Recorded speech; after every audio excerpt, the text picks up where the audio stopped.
열왕기하 6장 24절입니다. 24절부터 7장 2절까지입니다. 오늘은 믿음과 불신앙, 그러니까 어제 말씀은 하나님을 믿는 내용이었는데 오늘은 그 믿음의 반대쪽 불신앙과 또 믿은 것을 후회하는 그런 내용, 그리고 하나님의 응답, 이렇게 말을 하고 있습니다. 먼저 24절부터 33절, 이 믿음 없는 자들의 전형적인 모습을 보여줘요. 24절을 보면 이후에라고 하는 말씀이 나오는데, 아람 왕은 이스라엘의 그 호의와 선을 악을 선으로 갚은 그 호의와 환대에 대해서 악으로 갚는, 그러니까 어제 말씀은 악을 선으로 갚았는데 오늘 말씀은 그 선을 악으로 되갚는 아람 왕의 모습이 나오고 있죠. 이제 그 아람 왕 베나닷이 그의 온 군대를 모아 올라와서 사마리아를 에워쌌다. 이제 시대가 좀 바뀐 거예요.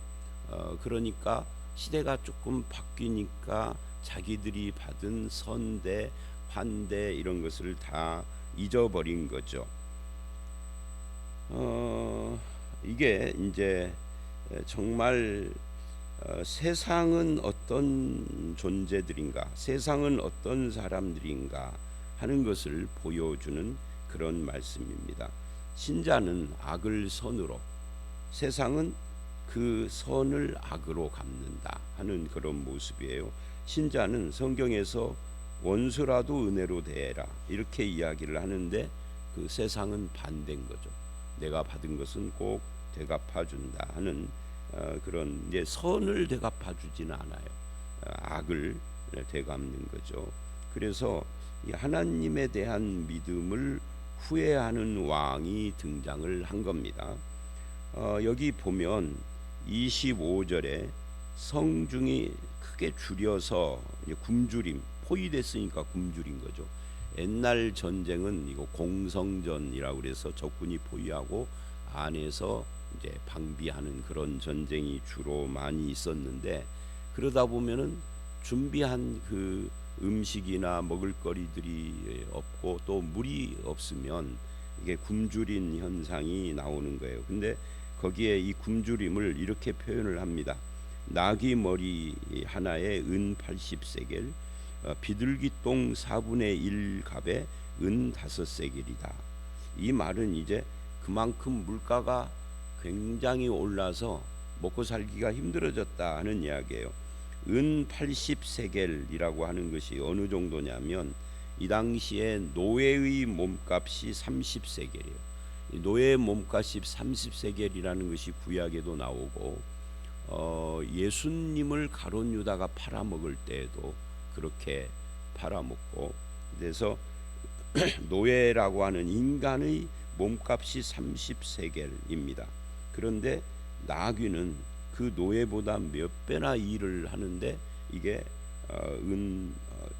여기 보니까 그 80세겔이다 이렇게 이야기를 하니까 좀 몇 배나 일을 해서라기보다는 사람보다 훨씬 그 값이 비싸다 하는 것은 그만큼 물가가 높다 이야기고요.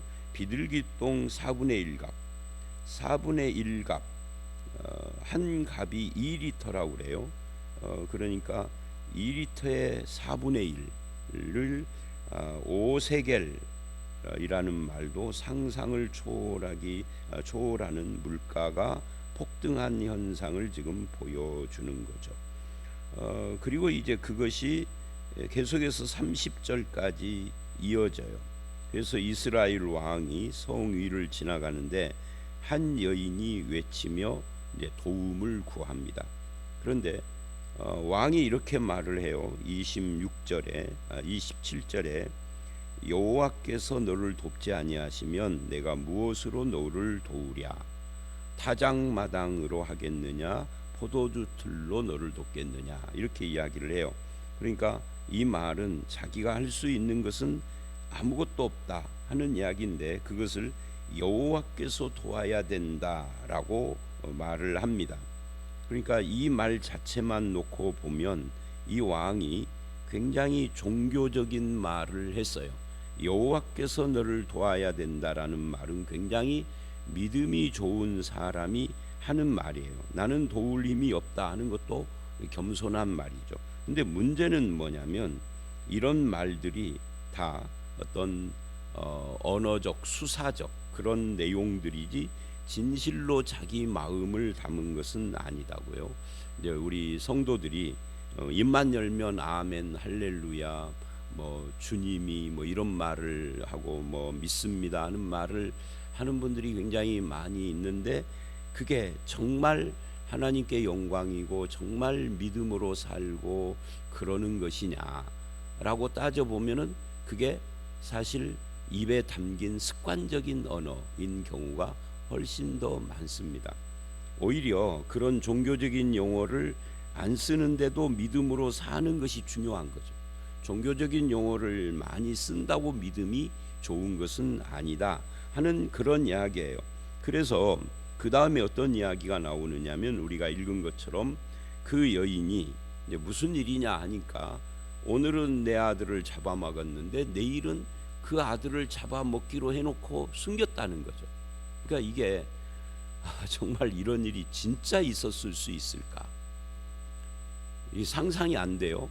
그런데 이게 성경이기 때문에 이런 이야기가 나오는 게 아니라 역사 속에서도 실제로 이런 일들이 있었다고 그래요.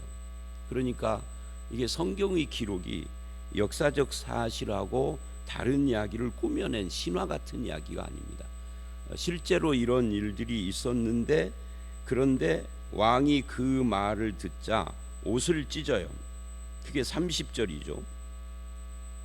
이 옷을 찢는 행위도 종교적인 제스처라고 할 수가 있습니다.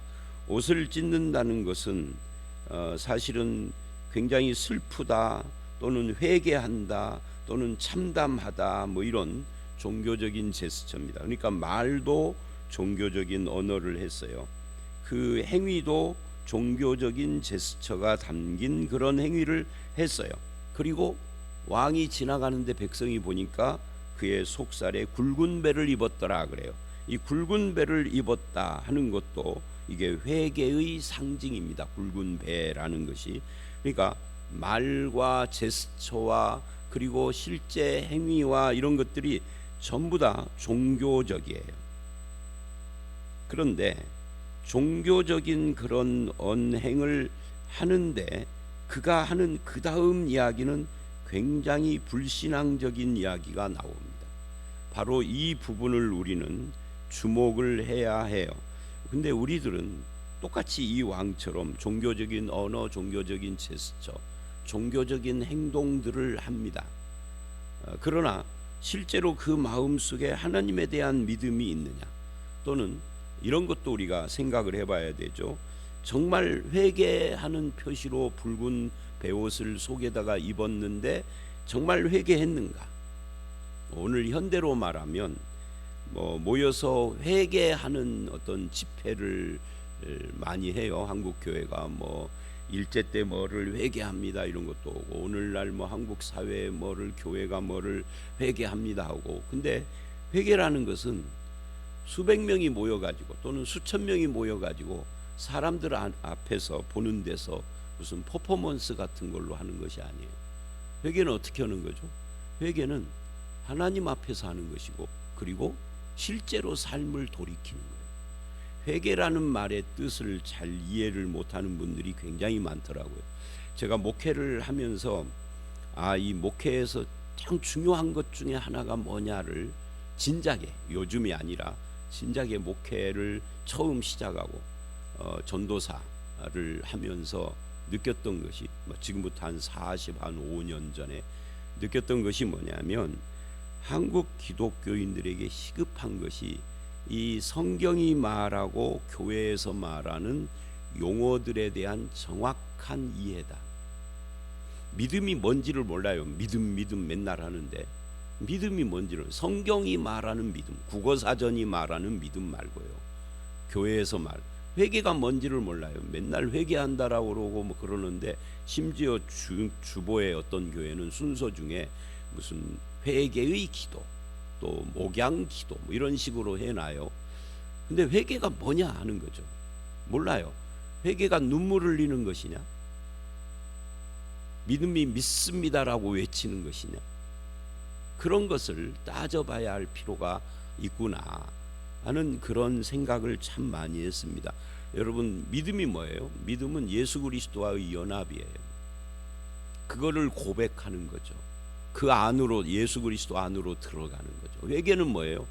회개, 예수 그리스도와의 연합, 예수 그리스도 안으로 들어가려면 가던 길에서 돌이켜야 가능하죠. 그래서 회개는 전향하는 거예요. 그러니까 회개는 굉장히 정치적인 행위입니다.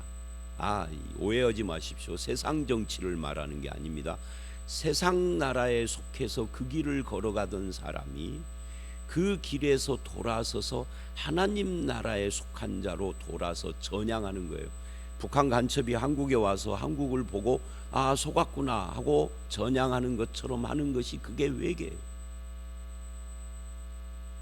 그 회개를 통해서 예수 그리스도와 연합하는 거죠. 이 믿음이에요. 은혜는 뭐예요? 은혜는 감동받는 게 아니에요. 하나님이 값없이 주시는 선물 같은 것이에요.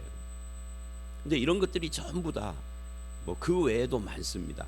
우리 성경 공부할 때 다 등장을 하는 것처럼 성령 세례는 뭐고, 충만은 뭐고, 이런 것들도 그렇고, 하나님 나라는 뭐고, 교회는 뭐냐, 성전은 뭐냐 하는 것들도 다 그렇고요. 그래서 다시 이 본문을 와 보면 회개를 그 자기 속에 베옷을 입는 것으로 했는데, 근데 그게 진짜 회개냐는 거예요. 회개하는 신용을 한 거죠. 하나님을 믿는 언어를 썼는데 그게 정말 하나님을 믿는 거였느냐, 어떤 제스처를 했는데 그것이 진짜 참이냐 하는 것을 따져봐야 되는데, 결론이 뭐예요? 다 가짜다는 거죠. 뭐를 보니까 31절로 33절을 보니까, 31절로 33절은 한마디로 말하면 이거예요. 엘리사의 말을 듣고 하나님을 믿은 걸 후회한다. 그러면 그 회개도 가짜인 거죠. 그 언어도 거짓말인 거죠. 그 제스처도 다 위장인 거죠. 위장. 왕으로서 백성들에게 보여야 하니까 하는 것이지. 우리도 똑같습니다. 믿음으로 선한 것을 선택하고, 믿음으로 대단한 헌신을 하고, 믿음으로 무엇인가를 한 뒤에 조금 시간이 지나서 인생에 어려움이 오면 그것을 후회하는 사람들이 우리들 가운데도 많이 있고, 인간이기 때문에 그럴 수 있다고는 쳐도, 그런 실수를 했으면 그 다음에는 반드시 내가 잘못했구나, 내가 이렇게 하면 안 되지 하고 다시 정상 궤도로 돌아와야 하는데 그렇지를 않는다는 거죠. 그러면 그 믿음이 뭐예요? 가짜였다 하는 것을 말하는 겁니다. 제가 이런 예를 같은 예를 여러 번 들었죠. 제가 옛날에 전도사 때 고등부를 맡고 있는데, 고등부에 새로운 아이가 왔어요. 아주 열심히 나와요. 그 친구가 전도를 해 왔더라고요. 열심히 몇 달을 나오더니 어느 날 안 보이는 거예요. 그래서 그 한 번 안 보였을 때는 말을 않다가 두 번, 세 번 반복되기에 그 데리고 온 친구에게 네 친구 네가 전도해 왔는데 그 아이 왜 안 나오냐 그랬더니 이러는 거예요. 엄마가 아픈데 예수를 믿으면은 고쳐줄 것 같아서 나와서 열심히 기도를 했는데 엄마가 안 고쳐졌다. 그래서 하나님은 없다 하고 안 나온다는 거예요. 근데 여러분, 그 말에 대해서 제가 뭐라고 답변했는지는 지금은 기억이 안 나는데, 성경으로 오면은 뭐라고 하느냐면 하나님은 그런 사람을 고쳐줄 의무가 없다 그래요. 하나님께서는 어떤 기도를 들으시느냐면, 요한복음 15장에 나오는 이야기입니다. 15장 5절과 7절에 우리 성경 공부에 서는 말이에요. 하나님이 무엇이든지 구하라 내가 들어주시겠다라고 할 때 무엇을 말하느냐면 너희가 내 안에 거하고, 즉 구원받은 사람, 하나님을 믿는 사람을 말하는 거죠. 내 말이 너희 안에 거하면. 두 번째, 이 두 가지 조건이에요. 내 말이, 예수님의 말이 우리 안에 거한다는 건 뭐예요? 우리가 구하는 것이 주님의 말씀에 일치해야 된다. 즉 하나님의 뜻에 합당한 걸 구해야 돼. 믿는 사람이 하나님의 뜻에 합당한 걸 구할 때 주시겠다고 그랬지, 하나님의 존재도 안 믿으면서 엄마의 병 고침을 위하여서 믿는 척 해보고 테스트하는 것을 들어주겠다라고는 하신 적이 없어요. 오늘 본문의 왕하고 똑같은 거죠. 제스처만 하는 거죠. 말만 하는 거죠. 어떤 퍼포먼스만 하는 거예요. 백성들이 보는데 하나님은 그것에 대해서 응답하실 의무가 없으신 거죠. 의무가 없으신데도 만약에 응답을 하시고 들어주셨다면 엄청난 은혜를 입혀주신 거죠. 자, 오늘 이 31절로 33절 말씀이 바로 그런 거다. 그래서 이 왕은 엘리사를 죽여버리겠다. 엘리사의 말을 듣고 아람 군대를 살려서 보내만 줬나요? 먹을 것 마실 것을 주어서 보낸 그것에 대해서 후회를 하면서 이게 엘리사 탓이다. 엘리사의 머리가 오늘 붙어 있으면 내가 하나님께 여기서도 하나님을 운운해요. 굉장히 종교적이죠. 그런데 실제로는 믿음을 후회하고 있는 거죠. 그때 엘리사가 장로들과 함께 앉아서 말을 하다가 그 왕이 보낸 사람들이 이르기 전에 이렇게 말을 하죠. 장로들에게 너희는 이 살인한 자의 아들이 내 머리를 베려고 사람을 보내는 것을 보느냐. 살인한 자의 아들, 그러니까 아합의 아들이기 때문에 아합이 살인자이니까 그런 말을 하고 이제 그들이 그 사자가 왔을 때 왕이 이르되 이 재앙이 여호와께로부터 나왔으니 어찌 더 여호와를 기다리요, 이렇게 말을 했어요. 그러니까 이 왕은 스스로 그 자기의 사자들, 엘리사를 잡으러 보낸 사자들에게 이 말을 했다는 거죠. 이 재앙이 하나님께로부터 왔으니 어찌 더 여호와 하나님을 기다리겠느냐. 안 기다리겠다. 그러면 그 사람이 한 여태까지의 말 속에 하나님 어쩌고 한 것은, 베옷을 입은 것은, 그죠? 이건 다 뭐를 말하는 거예요? 다 가짜였다는 거죠. 자기 옷을 찢은 행위는 그것도 거짓말이었다는 거죠. 하나님 탓을 하고 하나님을 기다리지 않겠다라고 한 것. 그러니까 이 왕이 그 여인에게 이런 말을 했죠. 여호와께서 너를 돕지 않으면 내가 무엇으로 너를 도우려? 라고 했던 그 27절의 말씀은 굉장히, 그것만 놓고 보면 굉장히 신앙적인데 그것도 거짓말이었다는 거잖아요. 하나님께서 도우셔야 된다. 나는 할 능력이 없다는 이 겸손도 거짓이었다는 거죠. 여호와를 안 기다리겠다, 이렇게 말을 하죠. 그래서 이 모든 사태의 원인이 엘리사고 엘리사 뒤에 계시는 하나님이다 라고 원망을 했다는 거죠. 그렇다면 이것이 우리에게도 똑같아요. 나에게 좋은 일이 있을 때는 내가 기도 많이 해서 응답받아서 하나님이 복 주셨다 하고, 어려운 일이 연속되면은 하나님을 부정하며 하나님을 원망한다면, 교회는 나오지만 하나님을 원망해요. 어떤 사람은 교회도 아예 안 나와버리고 원망하고요. 그렇다면 그가 전에 믿었던 건 뭐예요? 거짓말, 가짜, 위선이었다는 거죠. 그러면 하나님은 아까 제가 어떤 여학생 말한 것처럼 하나님은 그 가짜 신자에게 응답할 의무가 없었던 거예요. 하나님은 참 믿음을 가진 자를 내 백성이라고 그러지 믿는 척하는 사람을 내 백성이라고 한 적은 없어요. 그래서 이 부분에 있어서 우리는 우리를 돌아봐야 합니다. 나는 편안하고 잘 나갈 때만 하나님을 믿는 사람인가? 언제 어느 때 어떤 상황에서도 하나님을 믿는 사람인가? 그건 굉장히 큰 차이입니다. 하나님을 신뢰하는 것에 대한 회의를 느끼고 이렇게 말을 해요. 믿은 것을 후회하는, 믿음의 결과가 나에게 어려움이고 희생이고 고난일 때 우리는 이때 주의를 해야 합니다. 참 믿음의 특징이 뭐예요? 신약 성경에서 믿음이라는 말 피스토스가 다른 말로는 충성이라는 말로도 번역이 된다는 걸 이해를 하셔야 됩니다. 믿음은, 구원 얻는 믿음은 주님과의 연합이지만 생활 속의 믿음은 충성스러움, 즉 다른 말로는 신실함이에요. 언제 충성스럽고 신실하죠? 어떤 상황에서도. 다니엘처럼 사자굴에 들어가도, 새 친구처럼 풀무불에 던져질지라도 신실한 믿음의 태도를 버리지 않는 거예요. 주님 하나님이 우리를 구원하실 것입니다. 다니엘의 새 친구가 다니엘서 3장에서 한 말이죠. 그걸 내가 믿습니다. 그러나 그 다음에 뭐라고 그래요? 그리 아니하실지라도. 구원할 것을 믿는 건 누구나 믿습니다. 근데 그리 아니하실지라도 믿는다는 말은 아무나 할 수 없습니다. 진짜 믿는 사람만 하는 겁니다. 거기까지가 진짜 믿음인 거예요. 내 병을 고쳐줄 겁니다. 이건 누구나 할 수 있어요. 안 믿는 사람도 한번 믿어보고 할 수 있는 말이에요. 왜? 그래서 고쳐지면 아멘이고 안 고쳐지면 안 고쳐줘도 본전이잖아요. 고쳐지면 땡큐고. 그러니까 이건 완전히, 그러니까 그리 아니하실지라도까지 안 가면 그건 신앙이 아닌 거죠. 그래서 계시록을 보면 충성을 요구를 하면서 그러면 생명에 죽도록 충성하라 그래요. 그러면 생명의 면류관을 얻으리라. 근데 이 죽도록이라는 말을 오해해요. 죽기 직전까지 충성하라는 말이 아니라 죽도록, 죽음으로 충성하라는 거예요.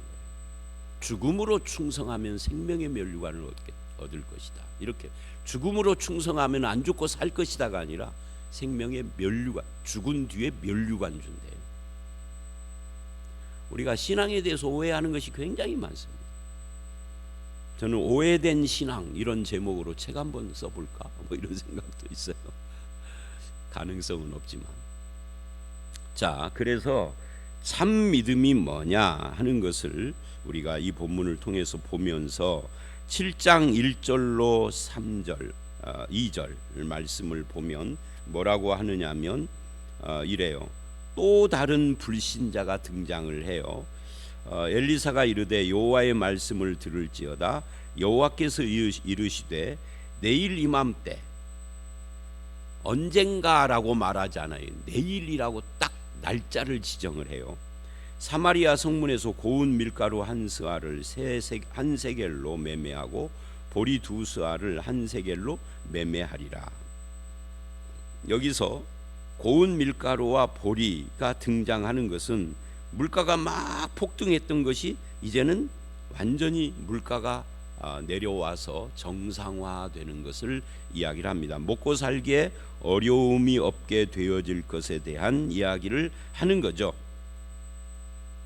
그런데 그때 그 말을 할 때 왕이 그의 손에 의지하는 자 곧 한 장관이, 그러니까 왕 밑에는 여러 장관이 있겠죠. 근데 왕이 그의 손에 의지하는, 어디를 갈 때는 왕이 그 손을 이렇게 잡고 간다 그 말이죠. 그러니까 이 사람은 장관들 중에서도 가장 왕에게 신임받는 사람이에요. 실세죠, 실세. 우리로 말하면 청와대 비서실장인 거죠. 그 사람이 엘리사에게 대답을 해요. 여호와께서 하늘에 창을 내신들 어찌 이런 일이 있으리요. 야, 이 사람 이런 말을 하는데 되게 담대해요. 우리 같으면 이런 말은 절대로 함부로 할 수가 없는 말이잖아요. 하나님께서 하늘에 창을 내도 불가능한 일이다. 근데 여러분, 이것이 엄청난 불신앙이에요. 이스라엘이 출애굽을 했을 때 어떻게 했죠? 하나님께서 40년을 매일처럼 하늘의 창을 여시고 만나를 주셨잖아요. 근데 그 출애굽기 사건을 이 사람이 모를까요? 알겠죠. 이스라엘은 어려서부터 성경 교육을 시키는데, 근데 아는데 그건 전설 따라 삼천리인 거야. 오늘 우리도 마찬가지예요. 목사가 성경을 가지고 설교를 그렇게 해도 성도들 중에 그것을 믿는 사람도 있지만 이 중에 어떤 한 사람 그럴 거예요 아마. 이건 뭐 당군 신화 같은 이야기를 하네. 오병이요? 어떻게 그런 일을 한단 말이야? 이런단 말이죠. 그냥 도덕적인 교훈을 주려고 쓴 말일 거야. 이 정도로. 이 사람도 똑같은 거예요. 출애굽기 이야기를 분명히 알 텐데 여호와께서 창을 내도 불가능하다. 그랬더니 엘리사가 이렇게 대답을 해요. 내가 내 눈으로 그것을 볼 것이다. 뭘 본다는 거예요? 하나님이 하늘에 창을 내고 부어주시는 것을 본다는 거죠. 그런데 너는 그것을 못 먹을 것이다.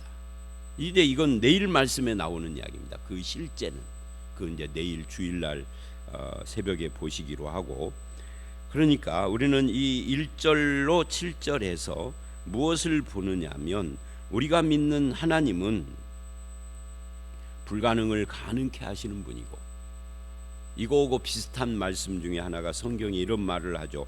광야에 식탁을 차리시는 분이다. 그게 출애굽기 이야기를 표현한 거예요. 광야에 식탁을 차리시는 그분이 광야에 하루 식탁을 차린 게 아니라 40년간을 매일 식탁을 차리신 그분이 못하실 일이 없는 거죠.